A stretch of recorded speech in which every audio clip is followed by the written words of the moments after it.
24장. 여호와께서 다시 이스라엘을 향하여 진노하사 그들을 치시려고 다윗을 격동시키사 가서 이스라엘과 유다의 인구를 조사하라 하신지라. 이에 왕이 그 곁에 있는 군사령관 요압에게 이르되 너는 이스라엘 모든 지파 가운데로 다니며 이제 단에서부터 브엘세바까지 인구를 조사하여 백성의 수를 내게 보고하라 하니, 요압이 왕께 아뢰되 이 백성이 얼마든지 왕의 하나님 여호와께서 100배나 더하게 하사 내 주 왕의 눈으로 보게 하시기를 원하나이다. 그런데 내 주 왕은 어찌하여 이런 일을 기뻐하시나이까 하되 왕의 명령이 요압과 군대 사령관들을 재촉한지라. 요압과 사령관들이 이스라엘 인구를 조사하려고 왕 앞에서 물러나 요단을 건너 갓 골짜기 가운데 성읍 아로엘 오른쪽 곧 야셀 맞은 쪽에 이르러 장막을 치고 길르앗에 이르고 닷딤 호시 땅에 이르고 또 다나안에 이르러서는 시돈으로 돌아 두로 견고한 성에 이르고 히윗 사람과 가나안 사람의 모든 성읍에 이르고 유다 남쪽으로 나와 브엘세바에 이르니라. 그들 무리가 국내를 두루 돌아 9달 20날 만에 예루살렘에 이르러 요압이 백성의 수를 왕께 보고하니 곧 이스라엘에서 칼을 빼는 담대한 자가 80만 명이요 유다 사람이 50만 명이었더라. 다윗이 백성을 조사한 후에 그의 마음에 자책하고 다윗이 여호와께 아뢰되 내가 이 일을 행함으로 큰 죄를 범하였나이다. 여호와여 이제 간과하옵나니 종의 죄를 사하여 주옵소서. 내가 심히 미련하게 행하였나이다 하니라. 다윗이 아침에 일어날 때에 여호와의 말씀이 다윗의 선견자 된 선지자 갓에게 임하여 이르시되 가서 다윗에게 말하기를 여호와께서 이와 같이 말씀하시기를 내가 내게 세 가지를 보이노니 너를 위하여 너는 그 중에서 하나를 택하라.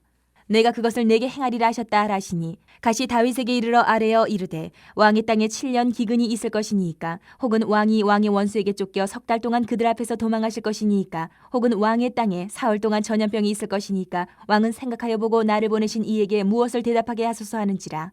다윗이 갓에게 이르되 내가 고통 중에 있도다. 청하건대 여호와께서는 긍휼이 크시니 우리가 여호와의 손에 빠지고 내가 사람의 손에 빠지지 아니하기를 원하노라 하는지라. 이에 여호와께서 그 아침부터 정하신 때까지 전염병을 이스라엘에게 내리시니 단에서부터 브엘사바까지 백성의 죽은 자가 7만 명이라. 전사가 예루살렘을 향하여 그의 손을 들어 멸하려 하더니 여호와께서 이 재앙 내리심을 뉘우치사 백성을 멸하는 천사에게 이르시되 족하다. 이제는 내 손을 거두라 하시니 여호와의 사자가 여부수 사람 아라우나의 타작마당 곁에 있는지라. 다윗이 백성을 치는 천사를 보고 곧 여호와께 아뢰어 이르되 나는 범죄하였고 악을 행하였거니와 이 양무리는 무엇을 행하였나이까. 청하건대 주의 손으로 나와 내 아버지의 집을 치소서 하니라. 성도는 구원받은 자로서 날마다 거룩하기 위해서 정말 노력하고 애써야 합니다. 또 그렇게 거룩하게 살아가야 합니다. 오늘 본문을 통해서 우리가 이렇게 묵상해 봐야 할 것은 그런 하나님을 믿는 사람이 거룩한 생활을 해야 되는 우리가 죄에 빠졌을 때 그 죄가 어떤 건지를 잘 알아야 될 것 같아요. 그리고 그 죄의 결과가 어떤 건지도 알아야 되고, 또 한 가지 거기서 더해서 우리가 빠뜨리지 않고 알아야 될 것은 그런 죄 속에 있음에도 불구하고 부어주시는 하나님의 은혜, 하나님의 긍휼도 있음을 우리가 알고 있어야 된다. 그 과정들을 오늘 우리가 한번 살펴보면 좋겠습니다. 먼저 죄라는 것이요. 오늘 1절에서 9절을 보면 다윗의 인구조사를 통해서 알 수 있는 것이 자기 힘에 의지하는 것이 죄다라는 것을 보게 돼요. 하나님께서 이스라엘 백성에게 다시 진노하셨다 이렇게 나와 있어요. 그래서 다윗이 악한 의도로 행하는 인구조사를 막지 않으셨습니다. 그냥 보면 인구조사는 할 수도 있는 거지 뭐가 죄가 될까? 그런데 이것은 단순한 인구조사가 아니었던 거예요. 오늘 본문을 읽어보면 9절에 칼을 빼는 담대한 자의 숫자가 몇 명인지를 기록하고 있어요. 칼을 빼는 담대한 자. 이거를 알아보려고 인구조사를 한 거예요. 다윗의 인구조사는. 여기서 우리가 알 수 있는 것은 다윗이 인구조사를 그냥 숫자를 알기 위해서 한 것이 아니고 자신의 군사력이 얼마나 되는지를 알고 싶어서 인구조사를 하는 거예요. 칼을 뺄 수 있는, 전쟁에 나갈 수 있는 사람이 얼마나 되느냐, 그게 다윗이 알고 싶었던 핵심인 거예요. 이거는 정말 큰 죄가 되는 거예요. 하나님 앞에서. 하나님은 그분의 당신의 은혜를 기억하지 못하고 부정하고 사람의 능력으로 하나님의 일을 뭔가 해보려는 거 싫어하십니다. 또 진노하십니다. 우리들은 세상에 속해 살다 보면 세상에 속한 것, 뭐 있죠? 뭐 재물, 인매, 자신의 경험, 뭐 권력, 명예, 기타 등등 이런 거 의지해가지고 무슨 일을 해보려고 해요. 그런데 이것은 여기에 기대하는 것은 영원한 생수이시고 전능하신 하나님을 버리고 터진 운동이에서 물 찾는 거하고 똑같은 어리석은 행동이다. 하나님의 일을 맡은 성도가 자기 자신이나 사람의 힘을 의지하는 것을 하나님은 너무너무 싫어하십니다. 하나님의 일을 맡은 우리가 지금 뭐를 의지해서 하나님을 섬기고 있는지 살펴봐야 돼요. 세상의 방법을 사용하면 우리는 계산이 됩니다. 이렇게 하면 이런 결과가 나와. 일이 될 것 같아. 손에 잡힐 것 같아요. 쉽게 일이 풀릴 것 같아요. 교회의 모든 일들이, 신앙생활이 세상의 방법을 사용하면 이렇게 잘 될 것 같아. 계산이 나옵니다. 그런데 하나님이 맡기신 일을 우리가 세상의 방법으로 해서는 안 된다. 하나님은 하나님의 원리, 하나님의 은혜로 이 일을 감당하기를 원하세요. 오늘날 교회들을 보세요, 여러분. 유럽의 교회들도 보세요. 사람의 힘을 의지해서, 사람의 재물을 의지해서 세상의 방법을 적용해서 교회를 어떻게 키워볼까, 확장해볼까 한 결과가 어떻습니까? 교회인지 회사인지 구분이 안 돼요. 겉으로 보는 덩치는 커졌을지 모르겠어요. 그런데 그 내면을 들여다보면 이게 교회야? 이게 회사야? 알쏭달쏭해지는 거예요. 보십시오. 다윗이 그 꼬마 목동이 기름 부음 받은 것부터 이스라엘의 왕이 되어서 정말 이스라엘 역사상 가장 강력한 나라, 가장 부강한 나라가 되기까지 다윗이 한 게 뭐가 있나 보세요. 모든 것을 그때그때 하나님이 이끌어 주셨고 하나님이 하셨어요. 그런데 이제 와서 우리 군사력이 얼마나 되는지 숫자 좀 파악해봐. 인구조사 좀 해봐. 그걸로 이스라엘이 꼭 유지되는 것처럼 생각하는 거예요. 군사력이 강해서. 이런 다윗의 모습에서 우리의 모습을 발견할 수 있는 거예요. 완악한 거, 교만한 거, 어리석은 거. 이거는 하나님 앞에서 성도의 심각한 범죄가 될 수 있는 겁니다. 자기 힘을 의지하는 거예요. 그런데 그 다음 10절을 보면 이렇게 인구조사를 하려는 다윗을 아무도 못 막아요. 요압 장군에게 계속 요청을 합니다. 빨리 인구조사해라.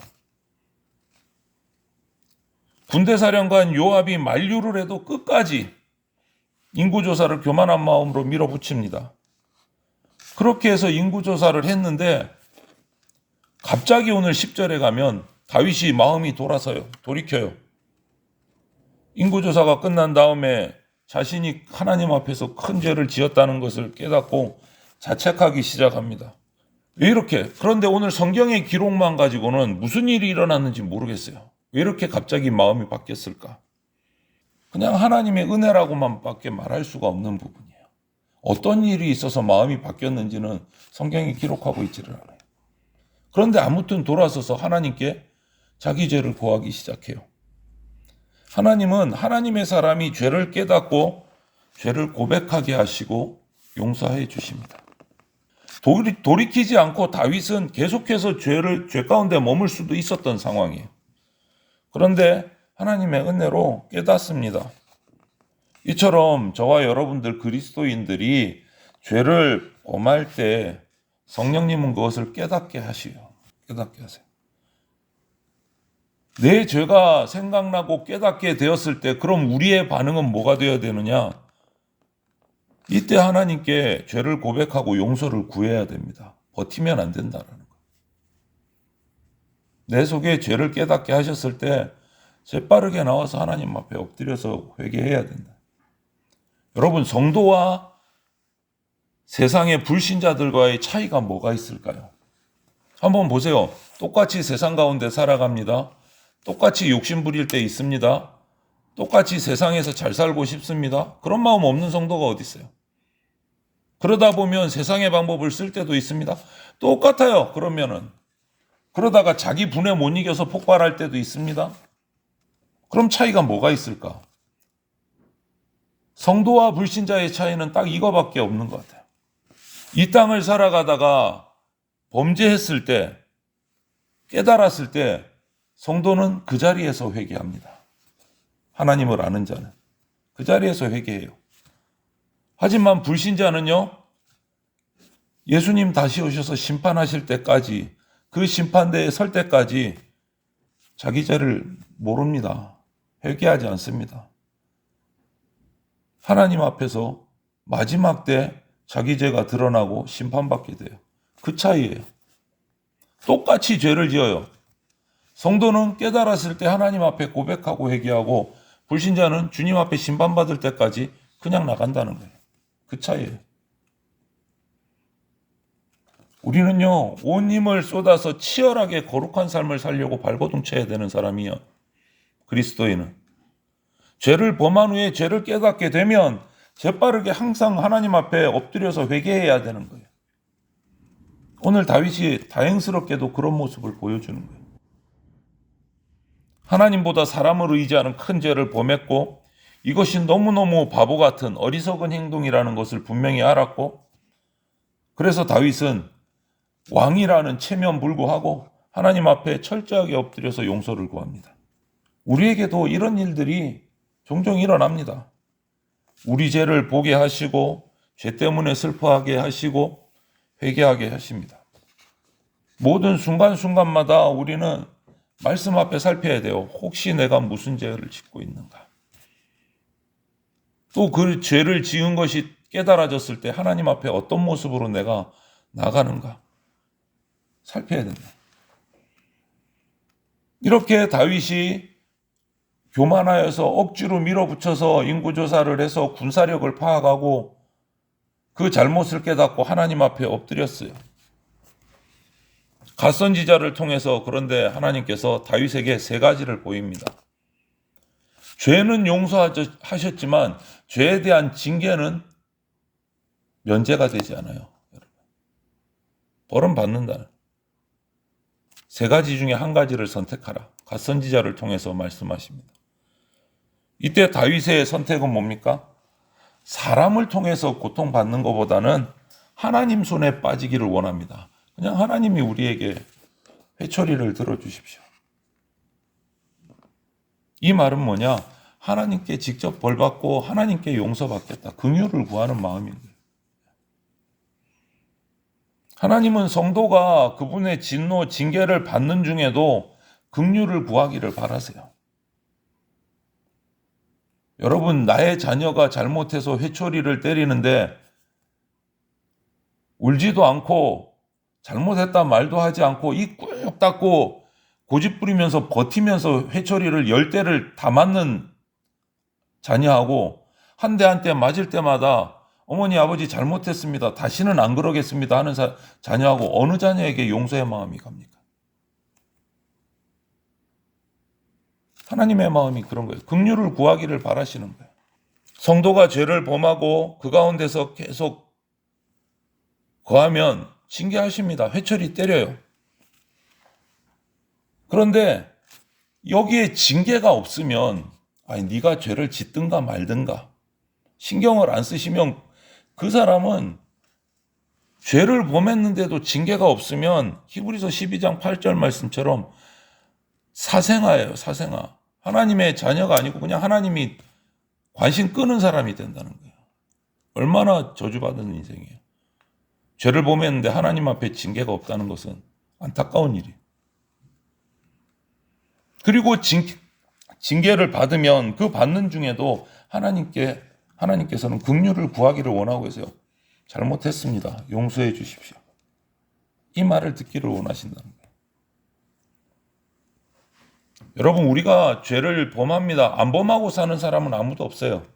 그때 회개하기를 원하시고 징계받을 때 긍휼히 여김을 받기를 원하시는데 이 죄를 가볍게 여겨서는 안 됩니다. 아니 뭐 또 짓고 때리시면 잘못했다고 구하고 그럼 또 용서해 주실 거고 이런 가벼운 생각을 해서는 안 된다는 거예요. 왜냐하면 하나님은 죄를 혐오하세요. 범죄에 대해서 진노하시는 분입니다. 같은 죄를 다시 범하지 않도록 우리는 애써야 돼요. 하나님의 자녀이기 때문에 우리를 징계하시고 그 징계하시는 중에도 죄의 심각성을 알려주시기 위해서 죄를 징계를 하시지만 긍휼을 구하기를 원하세요. 왜? 우리에게 자비로우신 아버지시기 때문에. 그런 자녀가 돼야 돼요. 하나님이 나를 징계하실 때 원망하고 불평하는 것이 아니라 하나님 앞에 자복하고 용서를 구해야 된다. 오늘 결과를 보십시오. 15절부터 17절까지. 단에서 부엘세바까지 이스라엘 전역에 전염병이 돌아서 7만 명이 순식간에 목숨을 잃습니다. 전염병 때문에. 하나님의 진노를 피할 수 있는 방법은 그 누구도 없어요. 그 누구도 없어요. 이제 심판을 집행하는 천사가 단에서 부엘세바까지 7만 명을 치고 이제 수도인 예루살렘을 향해서 치려고 손을 들고 있어요. 이 찰나에 스톱, 손을 멈춥니다. 하나님이 막으신 거예요. 하나님의 징벌은요, 진노는 사람이 어떤 방법으로도 막을 수가 없어요. 하나님이 스스로 멈추시지 않는 한은 막을 수가 없어요. 그러면 왜 하나님이 진노를 멈추고 오늘 이 다윗의 범죄에 대한 심판을 멈추셨을까? 딱 하나예요. 누군가 뭐를 해서, 다윗이 뭔가 해서가 아니고 불쌍히 여기셔서, 회초리를 때리다 보니까 불쌍히 여기셔서, 그냥 우리를 불쌍히 여기셔서 징계를 감해 주시는 거예요. 여러분, 죄인인 우리가 죄 때문에 하나님께 징계받고 진노를 받는데 거기서 벗어날 수 있는 방법은 우리에게는 없습니다. 우리에게는 없습니다. 내가 뭔가 해서 예배를 열심히 드려서 헌금을 많이 해서 헌신을 많이 해서, 아니요. 항상 순서를 말씀드리지만 예배와 헌신과 하나님을 섬기는 것은 우리의 공적을 쌓는 일이 아닙니다. 우리를 구원해 주셨기 때문에 우리가 감사드리는 표현이지. 이건 걸 갖고 뭔가 하려고 우리가 유세 부리고 생색내서는 안 된다라는 거예요. 우리가 하나님의 징계를 벗어날 수 있는 방법은 딱 하나예요. 하나님께서 진노를 멈추셔야 돼요. 하나님께서. 우리가 할 수 있는 방법이 없어요. 그분의 한량없는 사랑, 긍휼, 그걸로 가능하지 우리 힘으로 뭔가 할 수가 없어요. 여러분 한번 보세요. 자격 없는 우리가, 죄인이 어떻게 하나님의 사랑을 받습니까? 저와 여러분이 어떻게 사랑을 받습니까? 뭐를 해서 하나님께 사랑받고 구원받은 겁니까? 뭐를 해서 우리가? 알 수가 없어요. 내가 뭐 했다고 하나님이 나를 구원해 주시나? 뭐 했다고? 뭐 예배 몇 번 드렸다고, 예배 한 80평생 예배 드렸다고 구원해 주실까요? 그게 하나님 입장에서 보면 얼마나 된다고? 죄인을 왜 사랑해 주시는지는요, 영원히 풀리지 않는 비밀이에요. 우리 인간 입장에서는 알 수가 없는 거예요. 그런데 우리가 알 수 있는 거 딱 하나 있어요. 자격 없는 죄인인 나를 이렇게 사랑해 주시는 거 왜일까? 모르겠어요. 그런데 거기서 깨닫는 거, 하나님이 나를 엄청 사랑하시는가 보다. 뭐 때문인지는 모르지만 그거 하나는 확실히 알 수 있어요. 지옥으로 떨어질 수밖에 없는 나를 사랑하시는구나. 그거 하나는 확실히 아는 거예요. 이유는 모르겠지만. 그거는 우리가 천국 가서 하나님께 여쭤봐야 될 부분. 지금 우리가 알 수가 없어요. 내가 뭐 했다고 이렇게 사랑하십니까? 이처럼 하나님은 죄에 대해서 혐오하고 진노하시지만 긍휼을 베푸시려고 기다리시는 분이에요. 우리가 주님 앞에 고백하기를 기다리시는 분이에요. 하나님은 우리가 예수님의 보혈을 의지해서 회개하기를 원하십니다. 그 하나님의 긍휼을 힘입어서 우리가 은혜를 받는 겁니다. 우리의 힘으로 뭔가 되는 게 아닙니다. 하나님의 은혜는요, 죄악 중에도 나타나고 하나님의 긍휼은 징계 중에도 우리에게 베풀어집니다. 이 모든 것이 철저하게 하나님이 모든 것을 선으로 바꾸시는 하나님의 사랑의 마음이에요. 피 흘리기까지 죄와 싸운다. 이거는 이 말 종종 하잖아요. 성도는 피 흘리기까지 죄와 싸워야 된다. 피 흘리기까지. 목숨 걸고 죄를 짓지 않기 위해서 싸워야 된다. 이 말에는 죄를 짓지 않는 것만 있는 것이 아니고 회개하고 하나님 앞에 자복하는 것까지 포함된 말입니다. 피 흘리기까지 죄와 싸운다는 것은 죄를 짓지 않는 것도 있지만 죄를 지었을 때 철저하게 고백하고 회개하는 것까지 포함된 말이에요. 그때 긍휼을 주신다는 거예요.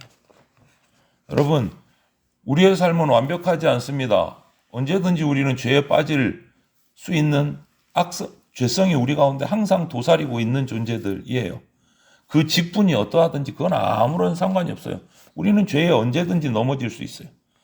그래서 그렇게 하지 않기 위해서, 또는 만약에 그렇게 발버둥 치다가도 범죄에 빠질 때 우리는 하나님만 의지해야 돼요. 철저하게 자복하고 회개할 때 하나님의 긍휼이 우리에게 다시 베풀어지고 다시 회복되고 구원받는 자녀가 될 수 있는 겁니다. 나의 힘으로 뭔가 해보겠다. 하나님과 딜하지 마십시오. 하나님과 장사하지 마십시오. 하나님 그런 분 아니고 우리는 하나님과 그렇게 계산적으로 주고받고 할 수 있는 그런 존재가 아닙니다. 우리는 철저하게 하나님 앞에 엎드려야 되고 자복해야 됩니다. 오늘 하루도 우리가 주의를 지켜나가면서 주님 앞에 엎드리는 것은 하나님 앞에 공덕을 쌓는 것이 아니고 하나님이 이미 내게 주신 엄청난 은혜와 긍휼에 감사하는 표현이 예배드리고 주님 앞에 나오는 겁니다. 이 모든 것들을 기억하시면서 하나님만 의지하고 긍휼을 구하는, 그래서 하나님의 구원의 은혜를 받는 주의 백성들로 살아갈 수 있기를 주님의 이름으로 축원을 드립니다. 아멘.